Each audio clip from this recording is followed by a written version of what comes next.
12 വർഷമായിട്ട് രാജ്യം നരേന്ദ്രമോദി ഭരിക്കുന്നു. 13ാം വർഷത്തിലേക്ക് കടക്കാൻ പോവുകയാണ് അല്ലേ?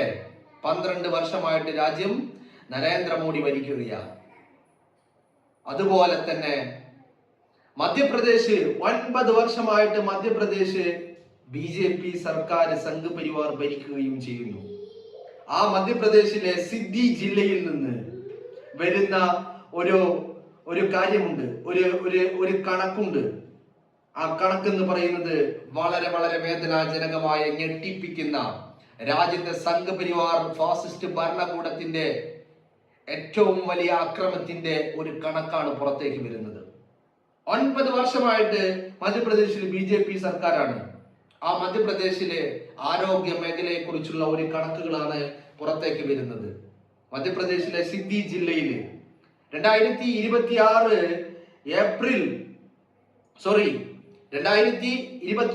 ഏപ്രിൽ വരെയുള്ള കണക്ക്, അതായത് 2025 മാർച്ച് മുതൽ 2026 ഏപ്രിൽ വരെയുള്ള കണക്ക്, അതായത് ഒരു വർഷത്തെ കണക്ക്.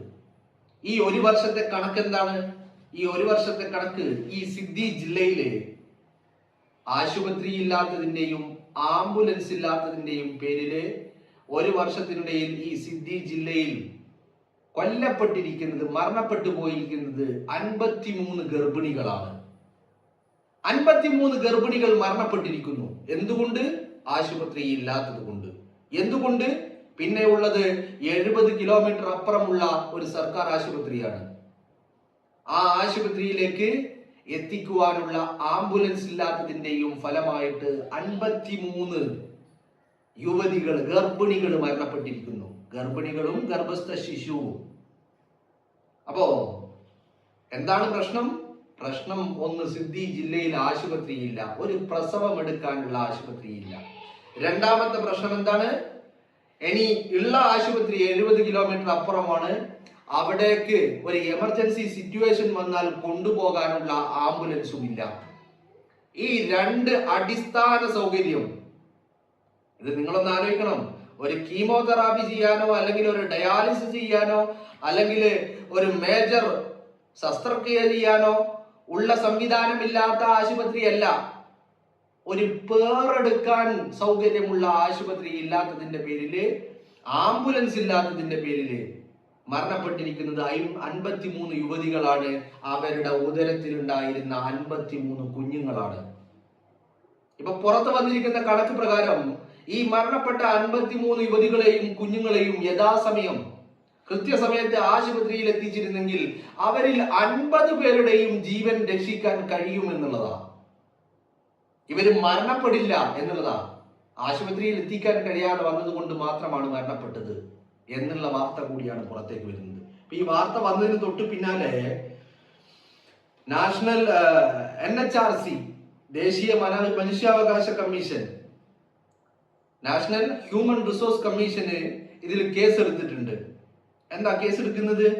സ്വമേധയാ കേസ് എടുത്തിരിക്കുകയാണ്. ഇതില് കേസ് എടുക്കേണ്ട കാര്യമുണ്ട്. കാരണം ഒരു കുഴപ്പമില്ലാത്ത ഗർഭിണികളാണ്. ഗർഭസ്ഥാവസ്ഥ എല്ലാവർക്കും നന്നായിട്ട് അറിയാലോ. എപ്പോഴാണ് പ്രസവ വേദന ഇളകുക, എപ്പോഴാണ് എമർജൻസി കേസ് ഉണ്ടാവുക എന്ന് പറയാൻ പറ്റില്ല. അപ്പൊ അതുകൊണ്ട് തന്നെ ആശുപത്രിയിലേക്ക് എത്താനുള്ള സൗകര്യം ഉണ്ടായില്ല. തൊട്ടടുത്ത് ആശുപത്രി ഉണ്ടായിരുന്നില്ല.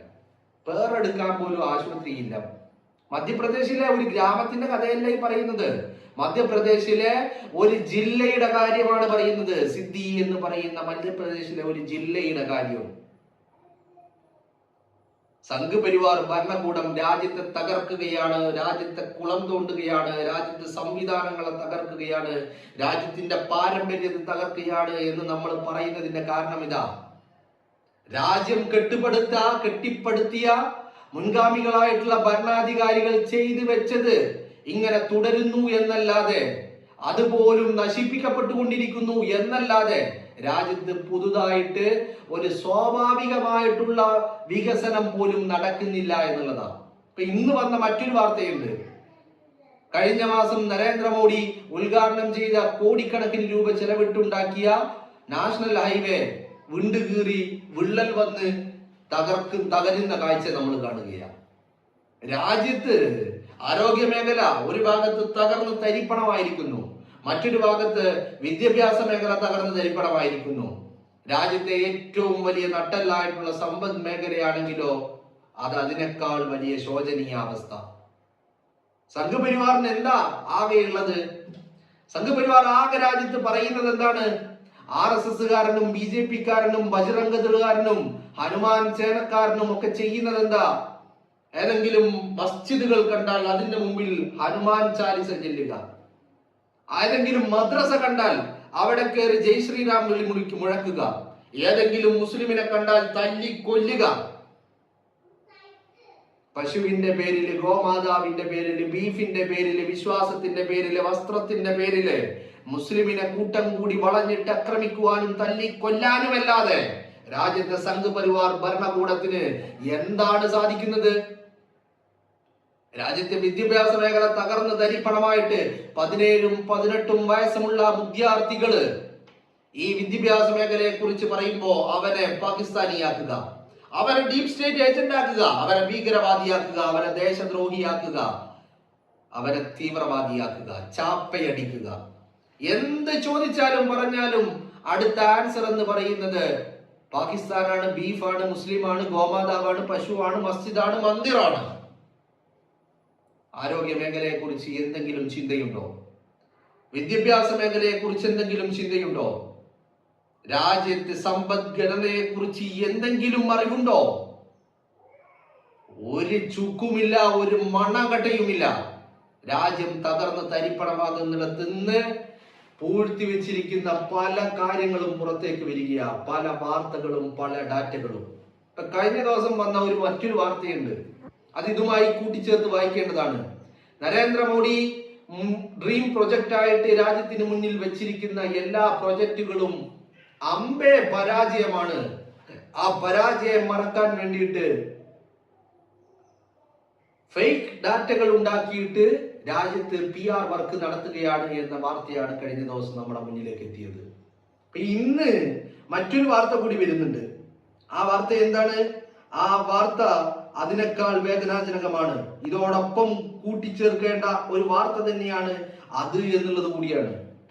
വളരെ കൃത്യമായിട്ട് രാജ്യത്തിന്റെ ഭരണാധികാരികള്, രാജ്യത്തെ സംഘപരിവാർ ഭരണകൂടങ്ങള്, അസമിലെ, ബംഗാളിലെ, ഉത്തരാഖണ്ഡിലെ, ജാർഖണ്ഡിലെ ഒക്കെയുള്ള ഭരണകൂടങ്ങള് ചെയ്തുകൊണ്ടിരിക്കുന്നത് രാജ്യത്തെ ക്ഷേമ പ്രവർത്തനങ്ങളോ ജനങ്ങളുടെ നന്മയ്ക്ക് വേണ്ടിയോ ഉള്ള ഭരണമല്ല, മറിച്ച് കോർപ്പറേറ്റുകളെ സഹായിക്കാനും രാജ്യത്തെ ജനങ്ങളെ രണ്ട് വിഭാഗമാക്കി, രണ്ട് ചേരിയിലേക്ക് മാറ്റി നിർത്തി തമ്മിലടിപ്പിച്ച് അതിലൂടെ രാഷ്ട്രീയ നേട്ടം ഉണ്ടാക്കുവാനുമുള്ള ശ്രമങ്ങളാണ് എന്നുള്ള വാർത്തകൾ തന്നെയാണ് നമ്മുടെ മുന്നിലേക്ക് വരുന്നത്.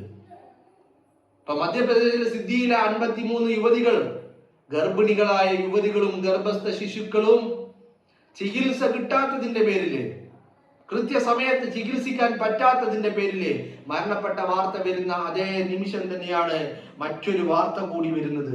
ആ വാർത്ത വരുന്നത് ഉത്തരാഖണ്ഡിൽ നിന്നാണ്. ഉയർന്ന ജാതിയിൽപ്പെട്ട, മേൽജാതിയിൽപ്പെട്ട ഒരു പെൺകുട്ടിയുമായിട്ട് ഒരു ദളിത് വിദ്യാർത്ഥിനി സൗഹൃദം സ്ഥാപിച്ചു, കൂട്ടുകാരായതിന്റെ പേരില് ഈ പെൺകുട്ടിയെ കൊണ്ട് ഈ പറയുന്ന ദളിത് വിദ്യാർത്ഥിയെ ഫോണിൽ വിളിപ്പിച്ചു, വീട്ടിലേക്ക് വരാൻ പറഞ്ഞു. വീട്ടിലേക്ക് വന്നു. വീട്ടിലേക്ക് വന്ന ആ ദളിത് വിദ്യാർത്ഥിയെ കൈകാലുകൾ ബന്ധിച്ചു, മുറിയിൽ പൂട്ടിയിട്ടിട്ട് കൈകാലുകൾ ബന്ധിച്ചിട്ട്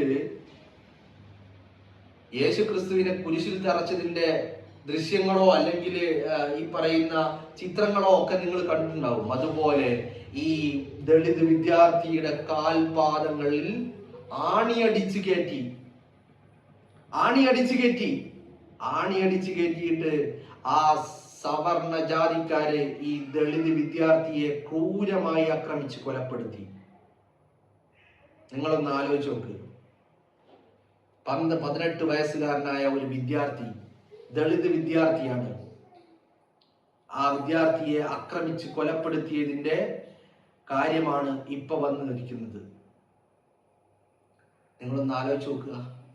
രാജ്യത്ത് ഒരു ഭാഗത്ത് ജാതീയതയുടെ പേരില്, മതത്തിന്റെ പേരില്, വിശ്വാസത്തിന്റെ പേരില് ജനങ്ങളെ തമ്മിലടിപ്പിക്കുക എന്നുള്ള ഒരൊറ്റ കാര്യം മാത്രമാണ് സംഘ് പരിവാർ അവരുടെ പദ്ധതി പ്രകാരം വളരെ വിജയകരമായിട്ട് നടത്തിക്കൊണ്ടിരിക്കുന്നത്. അതല്ലാത്ത സർവ മേഖലകളിലും രാജ്യം തകർന്ന് തരിപ്പണമായിരിക്കുന്നു. നരേന്ദ്രമോദി കൂമനെ പോലെ മൻ കി ബാത്തിൽ വന്നിട്ട് ജൽമുരിയെ കുറിച്ചും വെറൈറ്റീസ് ഓഫ് മാംഗോയെ കുറിച്ചും സംസാരിക്കുന്ന നരേന്ദ്രമോദി രാജ്യത്തെ വിദ്യാഭ്യാസ മേഖലയെ കുറിച്ച്, ആരോഗ്യ മേഖലയെ കുറിച്ച്, സാമ്പത്തിക മേഖലയെ കുറിച്ച്, ഇൻഫ്ലേഷനെ കുറിച്ച്, രൂപയുടെ മൂല്യത്തകർച്ചയെ കുറിച്ച്, രാജ്യത്തെ വിലക്കയറ്റത്തെ കുറിച്ച് ഒരു ചുക്കും പറയുന്നില്ല. എന്നാലോ ബംഗാളിൽ ചെന്നാലും അസമിൽ ചെന്നാലും അമ്പലങ്ങളെ കുറിച്ച് പറയുന്നുണ്ട്, മസ്ജിദുകളെ കുറിച്ച് പറയുന്നുണ്ട്, മുസ്ലിമിനെയും ഹിന്ദുവിനെയും കുറിച്ച് പറയുന്നുണ്ട്, ബീഫിനെ കുറിച്ച് പറയുന്നുണ്ട്, ഗോമാതാവിനെ കുറിച്ച് പറയുന്നുണ്ട്. ഇത് മാത്രമാണ് രാജ്യത്തെ ഭരണാധികാരികൾ നടത്തിക്കൊണ്ടിരിക്കുന്നത് എന്നുള്ളതാണ് നമുക്ക് മനസ്സിലാക്കാൻ സാധിക്കുന്നത്. നിങ്ങളൊന്ന് ആലോചിച്ച് നോക്കുക. രാജ്യത്ത് ജനങ്ങളെ ജനാധിപത്യ പ്രക്രിയയെ അട്ടിമറിച്ചുകൊണ്ട് മാത്രം ഭരണത്തിലിരിക്കുന്ന നരേന്ദ്രമോദിയും സംഘപരിവാരവും അനുദിനം ഓരോ തെരഞ്ഞെടുപ്പുകൾ കഴിയുമ്പോഴും ആ തെരഞ്ഞെടുപ്പുകളിൽ അട്ടിമറികൾ പുറത്തേക്ക് വരിക. ഏറ്റവും ഒടുവിലായിട്ട് ബംഗാളിലെ തെരഞ്ഞെടുപ്പ് കഴിഞ്ഞപ്പോ 90% മുസ്ലിങ്ങൾ മാത്രമുള്ള 164 നമ്പർ ബൂത്തില് ആ ബൂത്തിൽ നിന്ന് 97% വോട്ടും BJPക്ക് ലഭിച്ചിരിക്കുന്നു. ഫലം വന്നപ്പോ ആ ജനങ്ങള് ആ 164 ബൂത്തിലെ വോട്ടർമാര് പരസ്യമായി പ്രതിഷേധവുമായിട്ട് രംഗത്തെത്തിയിരിക്കുക. ഞങ്ങളുടെ വോട്ട് എവിടെ പോയി എന്ന് ചോദിച്ചുകൊണ്ട്. വളരെ കൃത്യമായിട്ട് ഓരോ തെരഞ്ഞെടുപ്പുകളും അട്ടിമറിക്കപ്പെടുന്നു എന്നതിന്റെ തെളിവ് ഇതിൽ പരം എന്താണ് വേണ്ടത്? Karnataka files, Bihar files, Haryana files എന്ന് പറഞ്ഞുകൊണ്ട് കുറച്ച് ദിവസങ്ങൾക്ക് മുമ്പ് രാജ്യത്തിന്റെ പ്രതിപക്ഷ നേതാവ് രാഹുൽ ഗാന്ധി നമ്മുടെ മുമ്പിൽ രാജ്യത്തെ തെരഞ്ഞെടുപ്പുകളുടെ സ്ഥിതിവിശേഷത്തെ കുറിച്ച് വളരെ കൃത്യമായി വിവരിച്ചു നൽകി. അപ്പൊ ഒരു കാര്യം ഉറപ്പാണല്ലോ, രാജ്യത്തെ നരേന്ദ്രമോദി അടക്കം അധികാരത്തിലിരിക്കുന്നത് രാജ്യത്തിന്റെ തെരഞ്ഞെടുപ്പിനെ അട്ടിമറിച്ചിട്ടാണ്. ആ തെരഞ്ഞെടുപ്പിനെ അട്ടിമറിച്ച് അവിഹിത മാർഗത്തിലൂടെ അധികാരത്തിലെത്തിയ മോദി ഈ രാജ്യത്തെ ജനങ്ങളെ തമ്മിലടിപ്പിക്കുവാനുള്ള ശ്രമങ്ങളാണ് നടത്തിക്കൊണ്ടിരിക്കുന്നത് എന്നതിൽ എന്തെങ്കിലും തർക്കമുണ്ടോ?